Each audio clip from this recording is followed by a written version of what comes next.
Mense het dit ook om vertaal met 'n pelgrims.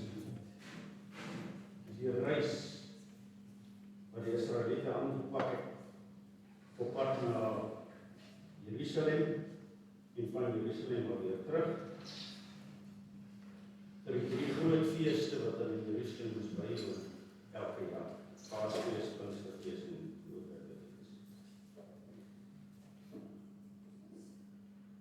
Van Dawid. Ek was bly toe hulle vir my gesê het, laat ons aan die huis van die Here gaan. Ons voete staan in jou poorte, o Jerusalem. Jerusalem wat gebou is soos 'n stad wat goed saamgevoeg is, waarheen die stap optrek, die stamme van die Here, 'n voorskrif vir Israel, om die naam van die Here te doop. Want daar staan die stoele vir die gereg, die stoele van die huis van Dawid. Bid om die vrede van Jerusalem. Mag hulle wat jou liefhet, rustig lewe. Mag daar vrede wees in jou skanse, rus in jou paleise. Terwille van my broers en my vriende wil ek spreek, vrede in jou. Terwille van die huis van die Here ons God, wil ek die goeie vir jou soek. Ons Vader, ons dankie vir hierdie môre. Wat 'n wonderlike voorreg om as gemeentelede saam te kom, saam te eet en ook saam die woord te ondersoek. Wil jy ons vanmôre seën? En wil hierdie geleentheid ook gebruik om ons 'n nuwe waardering te gee vir die erediens van die Christelike gemeente. Ons bid dit om Christus ontwil. Amen. Vriende, ons nou vanmôre of hierdie jaar die tema aktiewe diens vir God, wat eintlik gaan oor die erediens. Sal onthou, ons het nou al by meer as een geleentheid gesê, die gemeente kyk in 3 rigtings. Hy kyk na bo om die Here te aanbid, hy kyk na binne om mekaar te versorg en om mekaar om te gee. Hy kyk na buite om die uit te dra na die wêreld. En hierdie jaar wil ons dan fokus op die kyk na bo, die aanbidding van die Here. En gee ons aan verskeie elemente van die erediens aandag so deur die loop van die jaar is om die meditasie te weet waaraan gee ons hierdie aandag. Die wat? Die liturgie is, liturgie beteken die orde van die erediens. Maar watter verlede maand was die foto? Seën.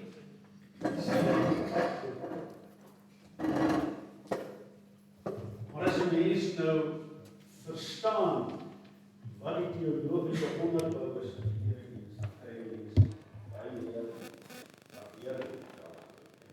Ek het toe gedink, miskien is dit goed dat ek vandag van 'n dag nou ek het so 80 skryfies gesê vir die mense, ek moet nie by elke skryfie stil staan. Ek het so 80 minute gelees sou wees. Maar moenie skrik nie, staan nie in by elke skryfie. Die tema dan, God en mens ontmoet. En die langer tema, die erediens en die lig van die openbaringsgeskiedenis soos in die Bybel. En ek wil begin in die begin, in die tuin van Eden. En daar is 'n prentjie van die tuin van Eden. As ons mooi gaan luister na die skrif, dan weet ons die tuin Eden en die tuin van Eden is toegewy. Want daar het water uit Eden gevloei en die tuin benand. So, dis duidelik, die tuin, die Eden is iets anders as die tuin. En almal van ons weet, vir water om te vloei, beteken dit die bron van die water moet hoër wees as die res. So ons praat van 'n berg en 'n tuin. En dit is die ontmoetingsplek woonplek tussen God en mens. Eden, die woonplek van God op aarde, en die tuin, die woonplek van die mens op aarde, en die plek waar God en mens mekaar ontmoet het. En ons onthou wat daar staan in Genesis 3, gaan oor die sondeval, maar hierdie opmerking skep die idee dat God op 'n gereelde basis met die mens 'n ontmoeting gehad het en hulle die stem van die Here God gehoor het terwyl hulle wandel in die tuin in die aand. God wandel in die tuin in die aand. God en mens ontmoet mekaar en die wonder so baie miskien eendag weer. Wat daar gesê is tussen God en mens daar in die tuin van Eden. Maar ons weet nie, want daar is rustig was al die ander diere. En die slang het vir hulle gevra, is dit ook so dat God gesê het? En daarmee het hy twyfel ontwerp aan die woord van God. Kan jy hierdie woord glo? Is dit 'n betroubare woord? Is dit vir jou lewe? Is dit regtig so dat God die enigste een is wat kan besluit wat goed en kwaad? Ek moet self besluit. Ja, dit het die mense selfsug en eerlik stimuleer en ons is God wees, en daarom het hy eet van die vrug, en toe ontdek, maar dit is nie so. En is hulle uit die tuin verban. Toe stuur die Here God hom weg uit die tuin van Eden. En die mense lewe word gekenmerk as 'n lewe oos van Eden, buite die tuin. Maar hoe vind daar nou, kom ons eers vraag, vind daar buite die tuin nou ontmoeting tussen God en mens plaas? En die wel, hoe? En dan vind ons, ja, daar het ontmoeting plaasgevind tussen God en mens. Dit was aan die begin rondom altaar. En die eerste wat ons 'n suggestie het van 'n altaar is vir Kain en Abel, want albei van hulle het offers gebring. Was dit 'n altaar? Die Bybel sê nie duidelik nie. Wat is 'n altaar? 'n Altaar is 'n eenvoudige struktuur gemaak van grond of klip wat die plek merk waar God en mens mekaar ontmoet. Waar die mens homself openbaar aan God en waar God homself openbaar aan die mens en die mens gelowig antwoord op God se openbaring. Nou die kenmerke van 'n altaar, dit was 'n eenvoudige struktuur. Dit was die plek waar offers gebring is, offers vir versoening. Dit was 'n heilige plek. 'n Plek afgesonder vir die ontmoeting tussen God en mens. Die eerste wat ons wel lees van 'n altaar is Noag se altaar. En die konteks is die sonvloedgeskiedenis. Ken dit?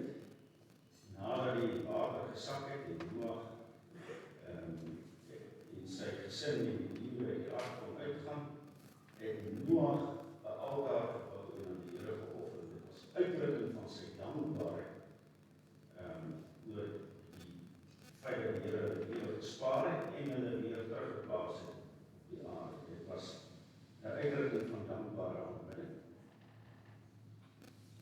En dan lees ons later van die aartsvader se altare.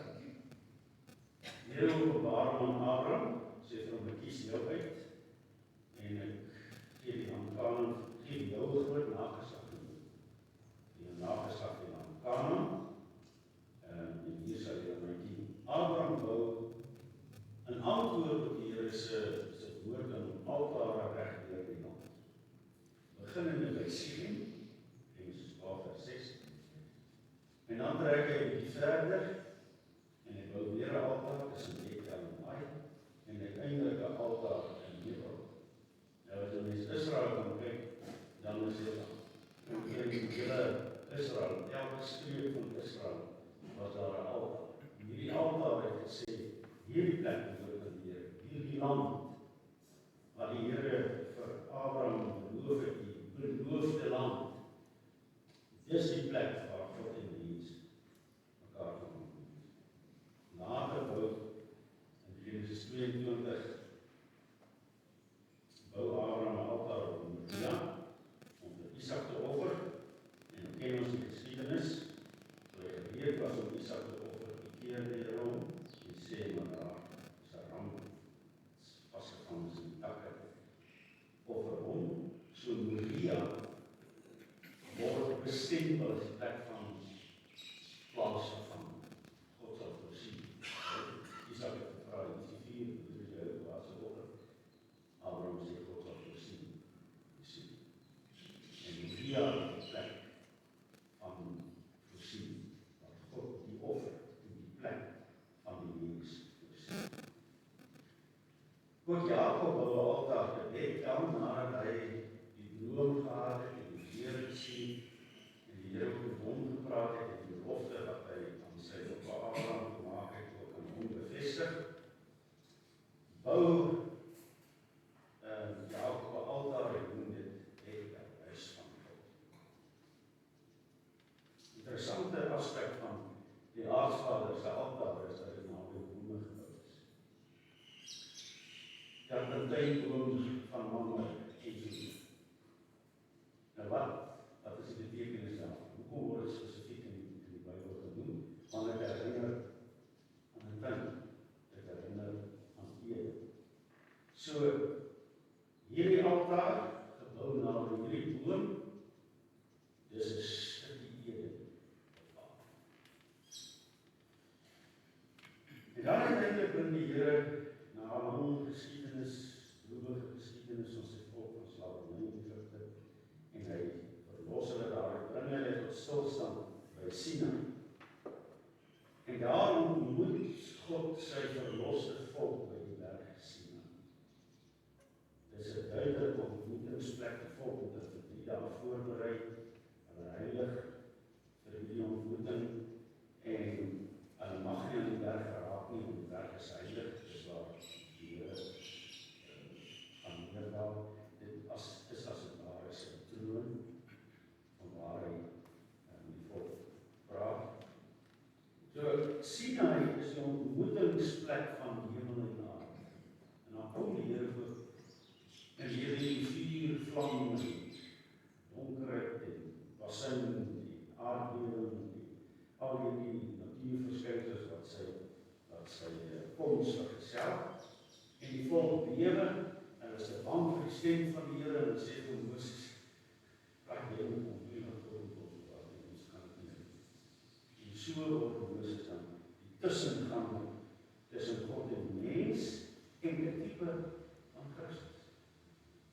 Maar die ware tussengang is, sy wees. God gee dan by Sinai sy voorskrifte vir die bou van die tabernakel as 'n ontmoetingsplek tussen God en mens. Die Here gee sy wet, hy sluit 'n verbond en hy gee die voorskrifte vir die bou van die tabernakel. En die tabernakel word dus 'n soort van 'n mobiele Sinai, mobiele ontmoetingsplek, waar God en mens mekaar ontmoet. Nou kom ons kyk 'n bietjie na die tabernakel, en die tabernakel vervang die altare, want by Sinai word die familie van Abraham die volk van God. Dit is nou te groot om bekend te kan staan as 'n familie, maar dit is nou die volk van God. Waar hy die wet gee om die volk se bestaan te rig, so moet julle lewe, so lyk 'n volk wat in die teenwoordigheid van God lewe. Want deel van die tabernakel se struktuur, simboliek is die kandelaar, simbool van God se teenwoordigheid wat hy versprei lig, en hierdie lig val vorentoe op die tafel met die toonbrode, en die 12 toonbrode is weer simbool van die 12 stamme van Israel. So, Israel bestaan in die lig van God, voor die aangesig van God. Hoe lyk 'n volk wat voor die aangesig van God leef die wet sterwe? Maar die tabernakel is nodig om die volk se aanbidding te dien, want Eksodus 32 vertel dan vir ons van die goue kalf episode, en dit word duidelik dat hierdie volk nie uit hulle eie staat sal wees om heilig te leef, dat hulle deur hulle sonde die oordeel van God, onder die oordeel van God staan.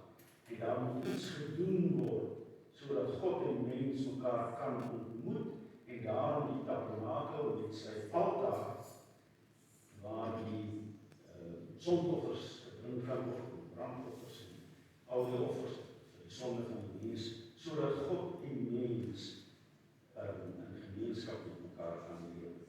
Die altaar word nou geïnkorporeer in die tabernakel. En wat daar gebeur is, dat die Here baie duidelik maak deur die inligting van die tabernakel, wat is die weg na hom? Wat is die weg na hom? Wat is die weg na hom? Hierdie weg loop via 'n altaar. Die ingang van die altaar van die tabernakel was na die ooste. Onthou, Adam en Eva is uitgestuur na die ooste, oos van Eden. Hoe kan ek wat oos van Eden lewe weer met God versoen word? Hoe kan ek in gemeenskap met hom tree? Net langs die weg van altaar. Net langs die weg. Die weg terug na God loop verby 'n altaar met 'n offer wat gebring word deur die hoëpriester deur God aangewys. En daar sien ons waar Christus vir ons geskilder en jou gesê. Dus die tabernakel, daar het ons 'n verandering, die sporadiese verskyning van God. Want God het aan Abraham verskyn, Abraham wou voorspel aan hom. Dis so kan Jakob en die ander aardsvaders, die sporadiese verskyning van God word nou 'n voortdurende teenwoordigheid. Ek sal met julle wees. Rig my tent in, want die tabernakel is 'n koningsstem om in die wêreld. God neem die inisiatief. Hierdie tabernakel bou vind nie net 'n opdrag van God plaas nie, maar ook volgens die duidelike instruksies van God. So moet dit lyk. En daarom moet ons ook aandag gee aan die inrigting van die tabernakel. Wat is die simboliek? God doen niks sonder meer nie. Daar is altyd 'n boodskap. En hulle doen dit met die materiaal wat God voorsien. Die volk het niks te doen met die tabernakel te maak nie, tot stand te bring nie, bevestig nie. God het die opdrag gegee, God het die materiaal gegee. God het selfs die werksmense gegee wat hy gevul het met sy gees. Die voorkoms van die tabernakel, dis 'n koningstent. Want destyds is die koning se tent opgeslaan in die middel van die volk. Die volk was rondom die koningstent gedaan. So dis duidelik, die Here sê, ek is die koning van Israel. Ek is in julle midde. Daar was tentdoeke binne, met 'n tentseil daaroor, en daar word die dekvleer buite van weerbestande velle, style van akasia hout, baie daar sien jy gewees. Die voorhangsel,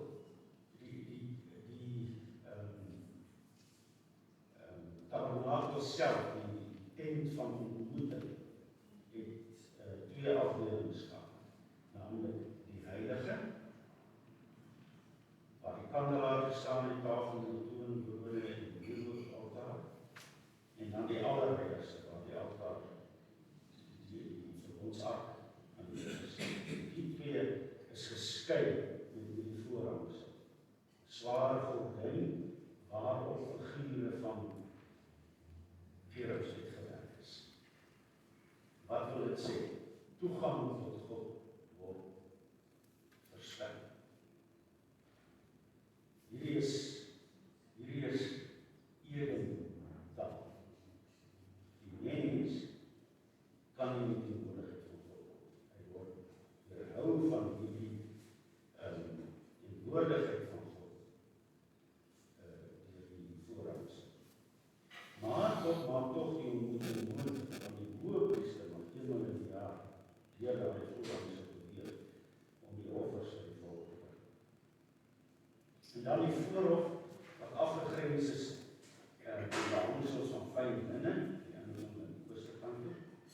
So wat is die simboliek? Dit reflekteer die hemelse werklikheid. Want Hebreërs 8:5 sê, dis 'n afbeeldsel, dit is skaduwee van die hemelse dinge. Maar ons moet oppas nou vir verbeeldingsligte, want mense doen dit ook. En hulle reg met allerlei simboliek, sommer hulle simboliek. Ons moet in die lig van die Here se skrif vra, presies wat is die simboliek. Dit simboliseer God se teenwoordigheid op aarde, in sy struktuur en in sy plek. God, Israel se koning, se tent is in die middel van die dag. Dit word ook, God se teenwoordigheid word ook gesimboliseer deur die materiale. Hoe nader 'n mens aan die allerheiligste beweeg, hoe kosbaarder word die materiale. Daar is nog 'n bronsaltaar buite, maar dan word dit al duursaam voordat ons in die allerheiligste kom met hierdie verbondsark wat met suiwer goud oorgetrek is. Suiwer. En hierdie tent, hierdie tabernakel het vlakke van toeganklikheid. Buite die daar is die onreines en die reine. Binne die laar in die voorhof kan die ritueel rein Israeliete kom om offers aan die Here te bring. Binne die laar.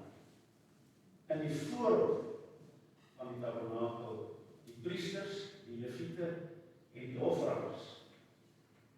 In die heiligdom, nie die priesters en die leviete. En in die allerheiligste, nie die hoëpriester en die. So dis duidelik hoe nader kan God beweeg, hoe heiliger God. Hoe verder van God af, hoe meer onheilig. Dit betekenis vir ons geestelike lewens. Nader van God, hoe heiliger. Verder van hom, onheilig. Maar die interessante is dat daar 'n duidelike verband is tussen die tabernakel en die tempel. In Genesis 1:2 lees ons die aarde was moes weer in die gees van God te soek op die waters. En toe het God sy ordeningswerk begin van die skepping. En uiteindelik het hy die totale kosmos daar gestel as sy tempel, sy kosmiese tempel. Hier skenk die Here sy gees aan Besaliel en Aholiab om al die voorwerpe in die tempel te maak. So daar is 'n duidelike verband tussen gees en skepping, gees en tabernakel. Daai verband word gemaak.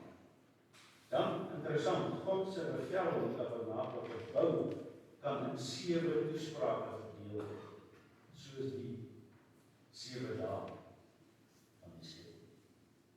En die inwyding vind op die Nuwejaarsdag plaas. Die Nuwejaarsdag is die eerste dag, waarop die eerste dag, dis die dag waarop die eerste dag van die skepping herdenk word. En dan uiteindelik, soos God na sy skepping gekyk het en gesê het in Genesis 1:31, dit is baie goed. So kyk Moses na die tabernakel en die seën dit. So, wanneer 'n mens fyn lees, dan moet ek met die Here lê duidelike verband tussen skepping en tabernakel.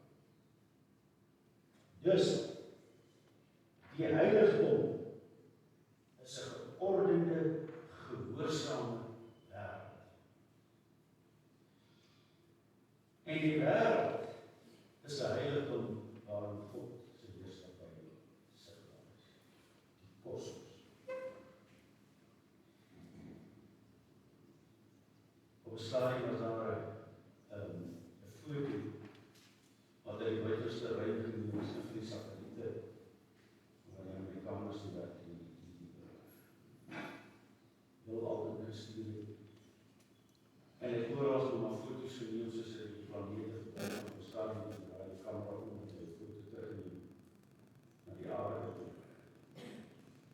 En daardie foto foto wys hierdie uitspansel daar so ooit aan die ander is.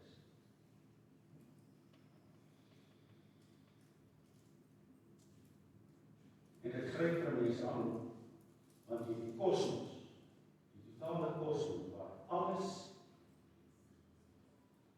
op God se wenke is. Sy woord, die Here as hy is die Heer van die kosmos. Die planete draai om die son, om die ster op sy bevel. Maar hier, hy is koning in die hele kosmos. Maar hier, 'n klein kolletjie in die kosmos, is daar mense wat gesê ons wil nie heerskappy hê. Ons wil onsself heers. En om hierdie klein kolletjie, om sit die Here dan die tabernakel neer as 'n geordende simbool van die kosmos. So lyk dit op God te gee. En God soek gemeenskap met die mens. God vriend, God is genoegsaam in homself, hy het nie behoefte aan ons. Hy het nie geskep omdat hy behoefte het aan geselskap. En hy kom omgedraai en weggestap het en sê, Vader, in die helle, ek is klaar met jou. Hy soek gemeenskap met ons. En die tabernakel spreek daarvan, van God se liefde, van God se genade, van God se opsoekende liefde. Hy soek die mense, hy soek gemeenskap met hom. Buite die tuin het dit later die tempel geword. Die tabernakel dien as 'n heiligdom van Sinai tot die tyd van koning Dawid. En die tabernakel toe uiteindelik in die land intrek op verskillende plekke gestaan, maar uiteindelik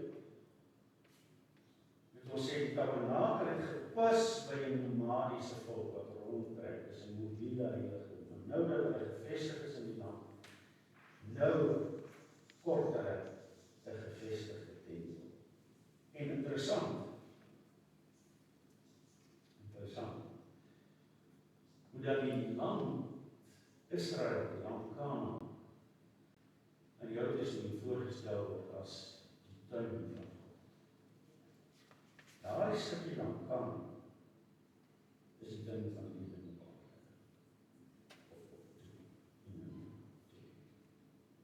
En ons sê nou, ons het terug, en mense sê nie, Israel is nog net verwoord.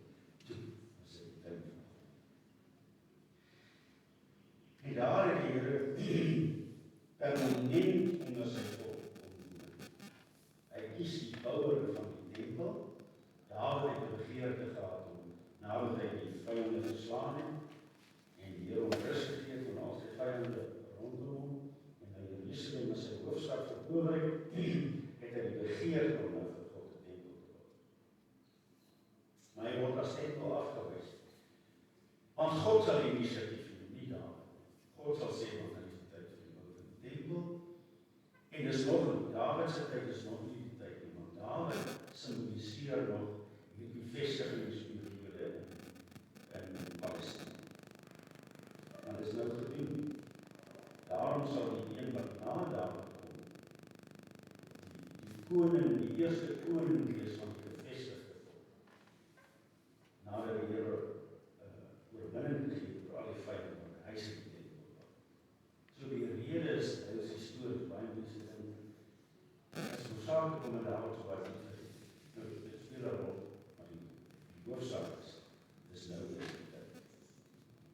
Salomo is die tempelbouer.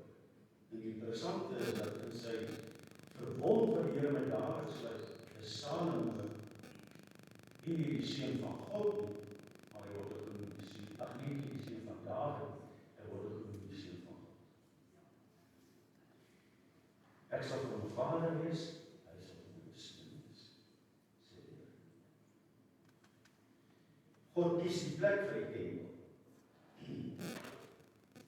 is 'n vervulling van sy wet dat hy in Deuteronomium gegee het, maar die plek waar die Here julle God het, al julle stamme sal uitkies om sy naam daar te vestig en daar te woon, moet julle opsoek en daarheen moet julle kom. Julle moet vernieuw al die plekke waar die nasies wat julle gaan verdrywe, gode gedien en in die naam van die plek verwyder. Israel moet eers die land skoon maak. Die land moet gereinig word, sodat God daar kan woon. En die tempel word gebou op 'n plek van historiese land. Dis by die borsvloer van Arauna, die Jebusiet. Hulle sal die episode onthou en daar sit hulle, né? Waar hy die volk laat tel het en die Here vir hom sê, dis verkeerd, kies vir jou 'n straf. En uiteindelik kies hy 3 dae pes. En dan sien hy die engel met die ontblote swaard wat gestryk word in die Jerusalem en Dawid roep dan die Here aan en sê, straf my, straf my. En die Here keer dan sy engel, sy swaard. En dis hoe die dorsvloer van Arauna. En dan koop Dawid hierdie dorsvloer daar weg hy. Dis die plek waar daar 'n tempel gebou is. Maar dis ook die plek waar daar Aaron die Sabbat baie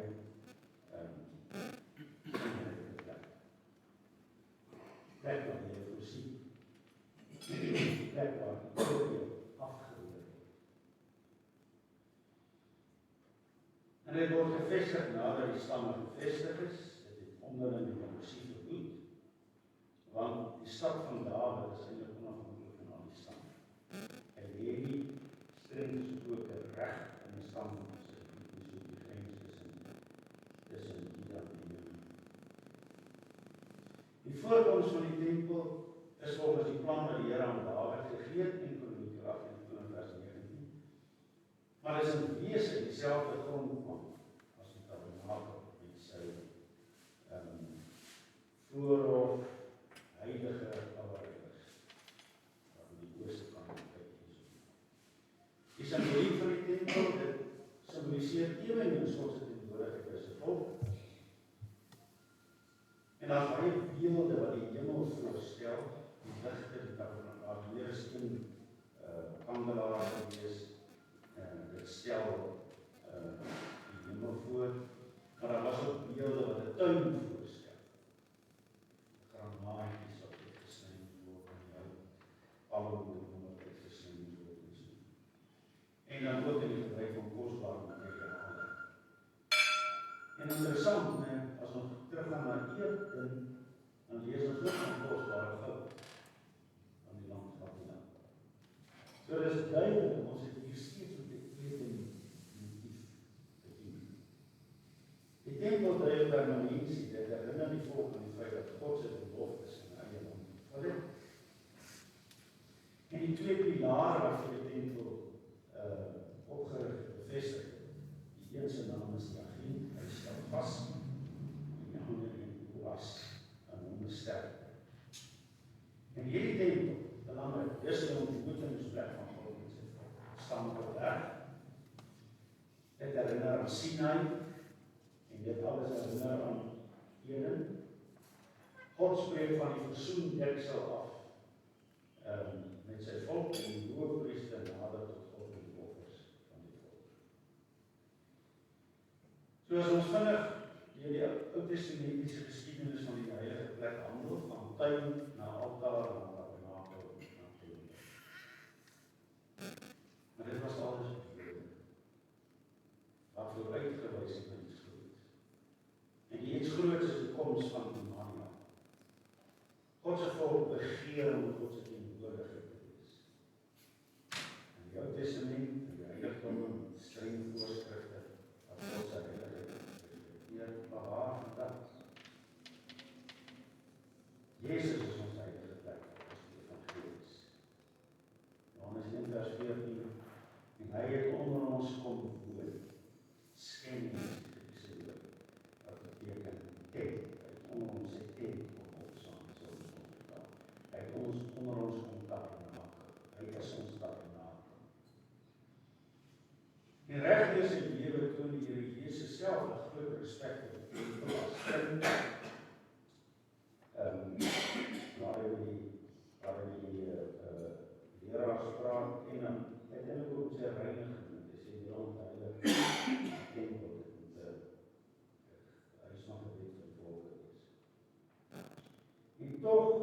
hy self ook die tydelikheid van die aardse tempel aan.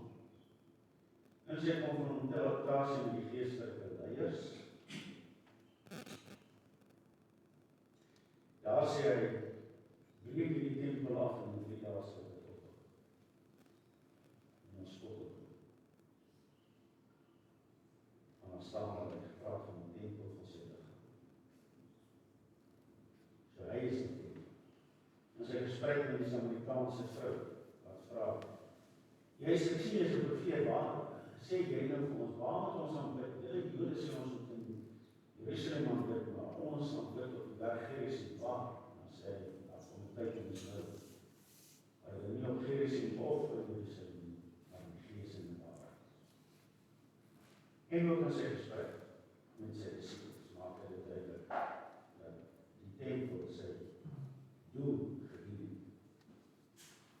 Hy is die tempel, want hy is waarlik God, en hy is waarlik mens. Hy is die ware ontmoetingsplek tussen God en mens.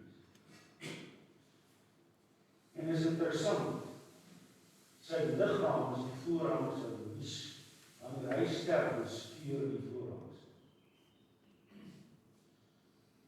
En as die voorhangs sal skeur, dan sê hy, 2 baie belangrike dinge vir ons. Die weg na die heiligdom is oop. Die engele, die gerubs, wat die toegang gekeer is verwyder. Die mens het 'n vrye toegang tot God. Ek het nie nou 'n priester nodig. Aardse priester, menslike priester om te offer.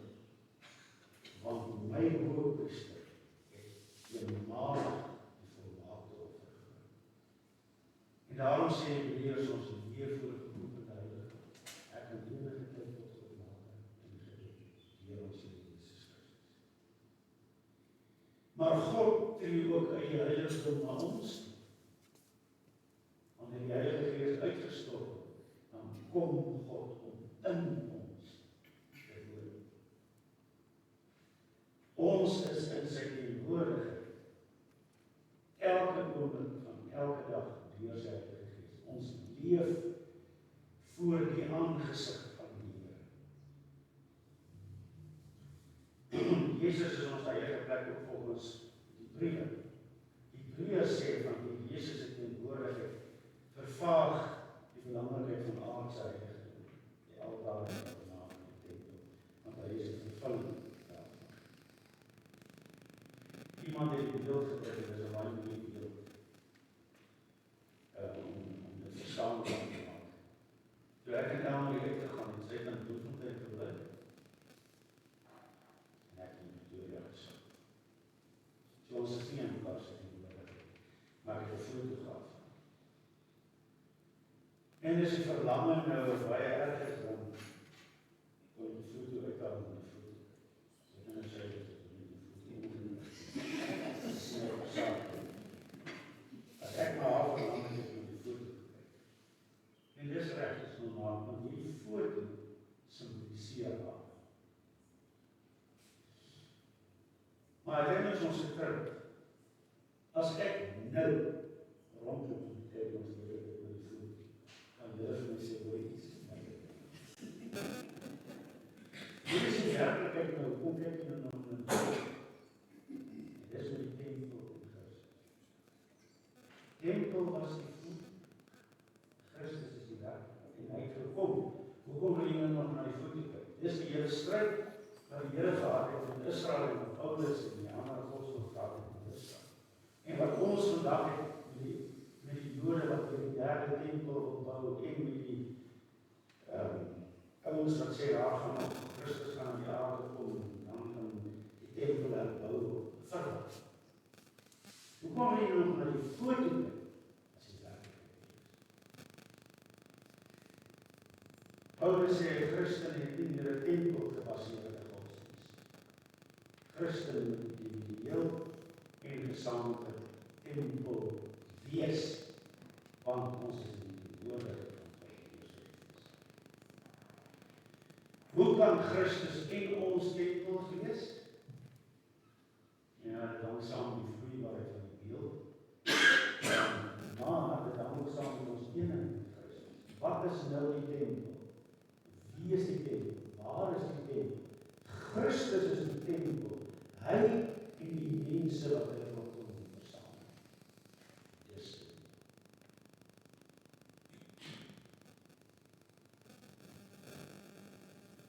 maar dis nie die finale. Daar wag nog 'n laaste tyd in die jaar. Die eskatologiese tyd. Waarvan Openbaring praat.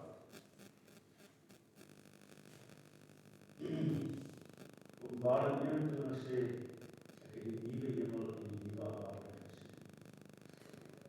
Maar wat sien ek? Die stad, die sien ek nie. Maar daar beskryf hy die stad en dan besef jy dit is nie. Dit is nie die tempel, dit is die allerheiligste.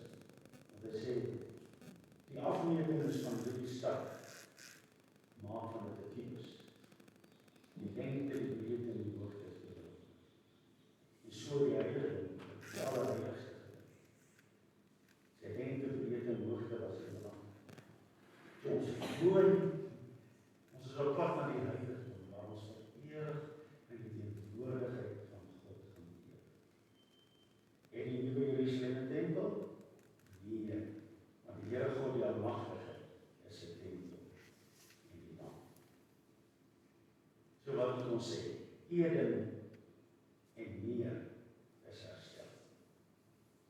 En ek wil dit met 'n prentjie probeer saamvat. Op 'n grafiek. Genesis 1 tot 2, daar het ons Eden.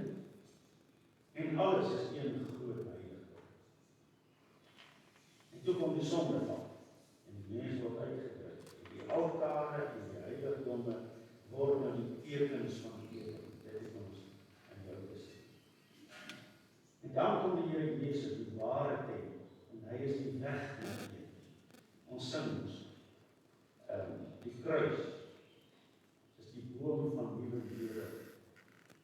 Wat die poorte van die paradys oopmaak.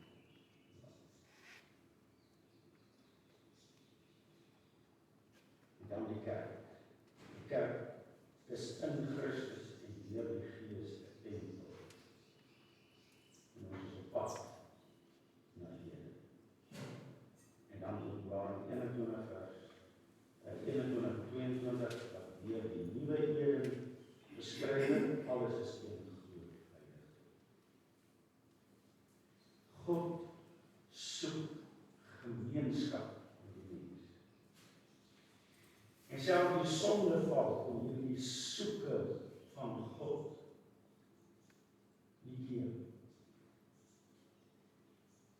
Hy het op 'n soek en reddingsoperasie gegaan. Want Christus sê, hy het gekom om te soek en te red. En hy bring ons in die gemeenskap met hom. Hy sterf aan die kruis, sodat die skandpoeier van die sonde verwyder kan word, die voorhangings verwyder kan word, en ons tot heerlike gemeenskap met mekaar kan. En hy skenk aan ons sy Gees, wat in ons woon, deur ons roep, Abba, Vader. In ons dring die Gees ons. En hierdie drama van die drie-enige God se soek en reddingsoperasie gryp ons aan. Die Vader, wat uit hierdie sondige mensdom sekere mense uitkies en vir die Seun gee. Niemand kan aan my toe kom as die Vader, wat my bestuur en die trek. En die Seun kom en hy sterf aan die kruis, vir die sondes van hierdie mense, en sê, Vader, ek bied myself as 'n offer vir hulle aan, sodat hulle nie teenwoordig kan wees. Die Vader en Seun stuur die Gees, en die Gees kom en hy vestig ons oë op die troon van God en die Lam. Hy is die 7 vakkels troon belig en ons bring om voor die troon te buig. En hierdie drama word saamgevat in hierdie. Dus wat gebeur? 'n ontmoeting tussen God en sy vergaderde gemeente. Wat besonder is as hier sit, is ons by die berg Sinaï. Is ons by die berg Gerizim. Is ons in die teenwoordigheid van die Heilige God. Is ons by U.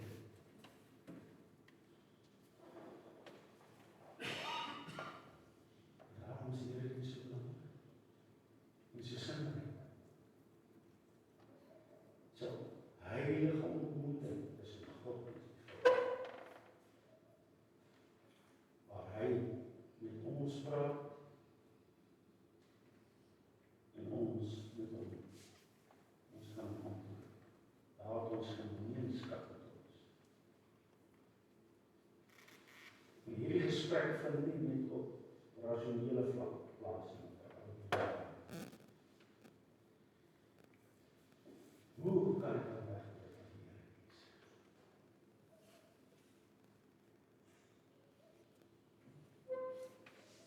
Dan verstaan ons dat Dawid ons sê, ek was bly oor die sê dat ons nie meer sy Here gaan. So 'n bietjie anders as wat ons is dag. Dat woord is miskien oor daai tweede gedoen. Want dis weer dankbaar dat hy sit aan my bank. Maar ek hoop jy om 'n ander perspektief te hê. Dis 'n heerlike ontmoeting tussen God en sy vergadering. En dis 'n voorsmaak van die genade van ons op pad is. Die verspieders het uit Kanaan vrugte gebring. Druiwe,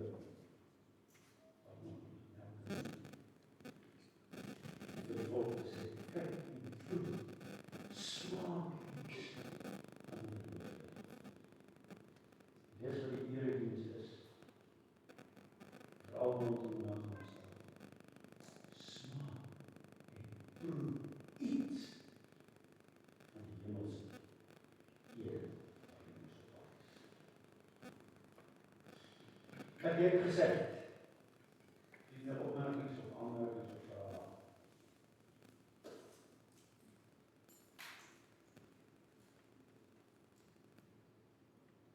Toe, gesprek. Goed. Wat is het?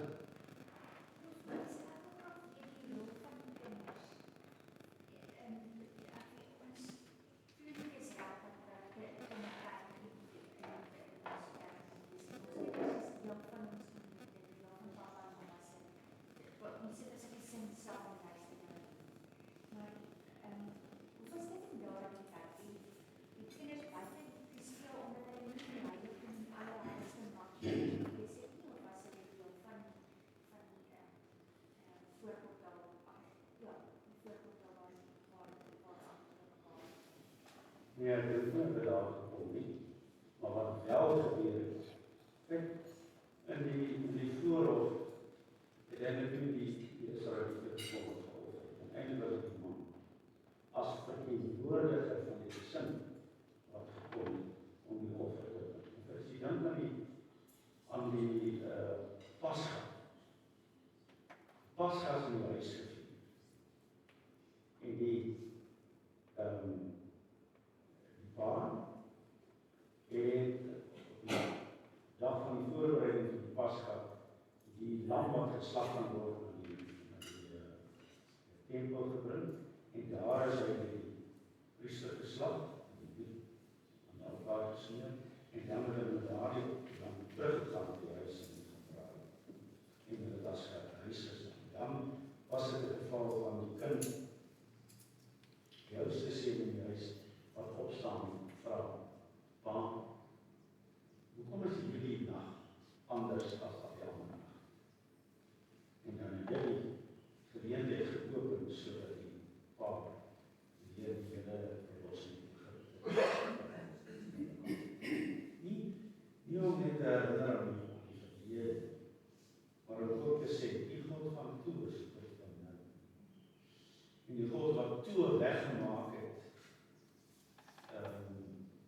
ons vaders nie weggesien nie, maar die seer.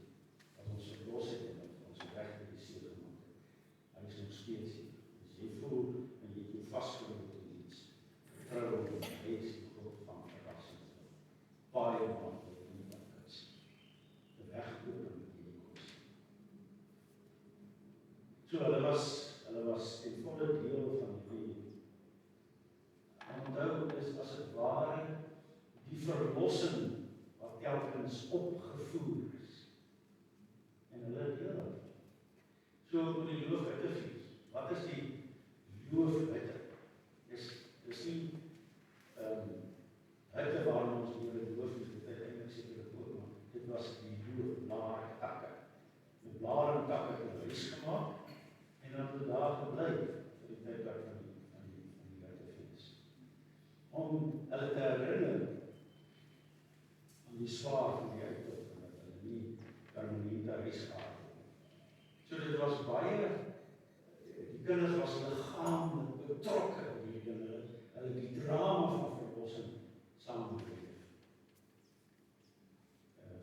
So dis, en ek wil ons dit onthou, dit gaan ons gesien. En as ons nou praat van ons erediens, dis waar. Ons glo nie veral ek, maar ek kry beter uit as ek. Maar ek weet, ek kom nie op die vlak van dit. Ons het prof het gesê, waarom nie mink so vir stand 50? As jy so gaan preek het, stand 50 kan jy verstaan, as jy reg. Maar ek weet het reg. Maar die kind kan vra, wat het ek nog nie gesê vir my? En dan kry jy gewillig dit te bespreek.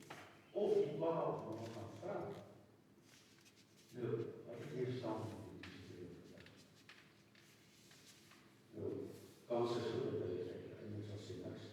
Maar, goed, mens sê dit al goed. Maar dit skep 'n geleentheid vir gesprek. Waar ons kan praat oor die antwoord. Ja, net die laaste eerste iets en ek dink nie en ek het ons vriende kan dit dan so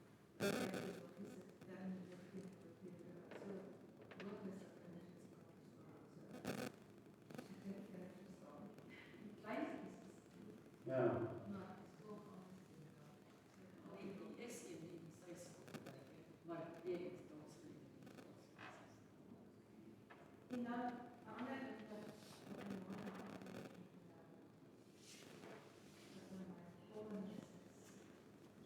dat was nog meer begin te ons kyk veel mense in die eredienste se oggend en veel mense in die eredienste kom dan is dit 'n noodwendigheid om te vra wat is die passie? Ja, dat baie is om mense nie in die aard kan kyk nie. Raak geval om hulle iets vra. Maar daar is 'n klomp mense wat wel kan. En wat verskeie stel op hoe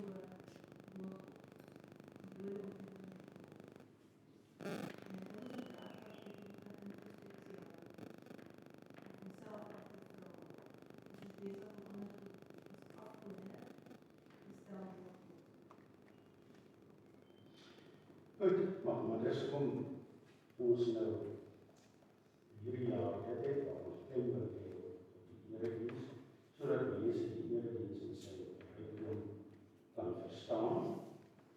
En ek dink ook ons, soos wat ons vorder met die verskillende elemente van die erediens, kan ons ook, en behoort ons ook vir mekaar te sê, daar is in die erediens wat die orde van die erediens aanbetref, 'n vastigheid en 'n variasie. Ons hoef nie alles elke keer presies op dieselfde manier te doen nie. Daar is sekere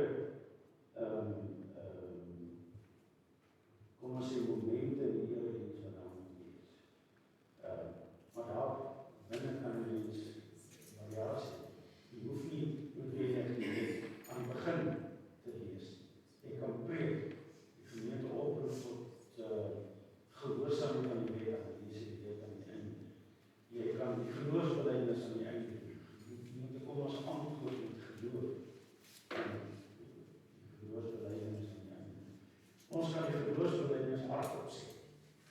Dankie. Ons het, daar's niks wat ons bedoel om dit te doen nie. Ek is gewoon gewees, ons het in die gemeente en hierdie kerk wat was gedoen. En dit is eintlik wonderlik om te staan en te hoor jy rondom jou as mense wat dieselfde bly as wat jy bly. Ek is altyd bang, en ek weet ek sê nou gevaarlik om die kantone te hou. Ek wil dit sê, ek is altyd bang dat ons gereformeerde koppel aan sekere tradisionele gevolge is. As ons gaan kyk na die gereformeerde erediens deur die geskiedenis, en iemand soos Abraham Kuyper het gelewe, einde van die 1800s, begin 1900s, in Nederland. En hy het 'n boek geskryf, Onze Erediens, waar hy al die dinge uitgelig, liggaamsbeweeg. En daarvan hy ook in die kerke was wat die mense knieë te besteed. Nou ja, hy sê dan klap op die knieë oor en sê, ons het wees dankie hier, en mekaar help om te maar net wat ek wil sê, wat ek daarin wil sê is, daar is 'n ryke variasie in ons gereformeerde kerkgeskiedenis, wat ons weer moet ontdek. Iets waaroor maar ek opgewonde sal wees, beurtsaam, antwoord, die predikers, spreuke woord in die gemeente antwoord.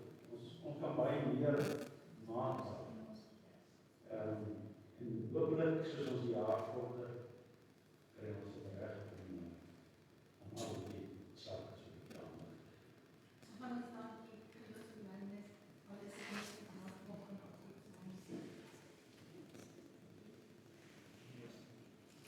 Voer dit na die kerk raak. Sal hom sing.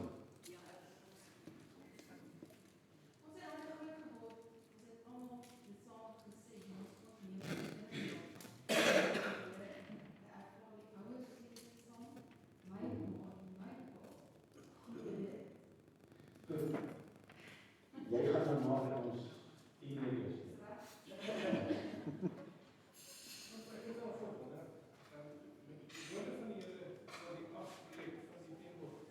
Kan dit nie ook maar wees 'n tipe van 'n sinspeler op die oorgang van die fisiese tempel na hom? Julle sal hierdie afbreek en ek sal dit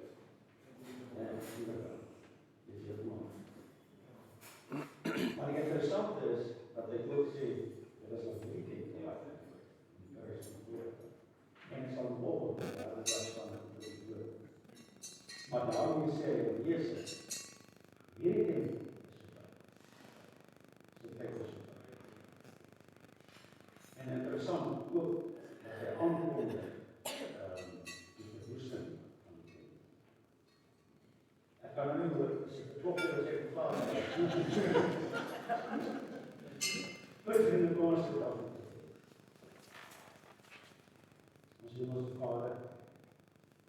Hoe ryk is hierdie openbaringsgeskiedenis in hande? Die ontmoeting tussen 'n groot, heilige, liefdevolle, barmhartige God en sy mense wat hy geskep het en wat hy verlos het. En dan moet ons dit nooit vergeet. Ons het die wonderlike voorreg om elke Sondag erediens te ontmoet. Dis u erediens, dis nie ons nie. Dis u wat ons saamroep, omdat u met ons gemeenskap wil hê. Miskien is dit die fout dat baie van ons maak, baie verstandelik is, kognitief. Kom kerk toe, om te luister na die preek, en ek gaan huis. En ons vergeet Ons is die kerk. Kom die kerk. Hierdie gebou is die kerk. Ons is die kerk. En ons kom hier om gemeenskap met U te beoefen. En dat ons so moet voorberei en so met verwagting moet kom. Dat ons hier ook sal ervaar op gevoelsvlak dat ons 'n ontmoeting het met U, dat U ons siele aangeraak. Dat as U sê genade vir julle en vrede, daar sal 'n traan in ons oë. Sondag, wat mag hoor, genade en vrede vir jou. Ag Here, wil U dan deur alles wat ons hierdie jaar doen, ook 'n nuwe bewustwording van die rykdom van U erediens in ons gemeente vestig. En dat dit 'n belewenis sal wees van mense nodig. Verheerlik Uself, Here dans. Dankie dat ons ook nou saam kan eet. Dankie vir hulle wat hard gewerk het om ons hierdie ontbyt voor te berei. Seën ons asseblief. Hy gebruik daarvan, seën dit in ons liggame,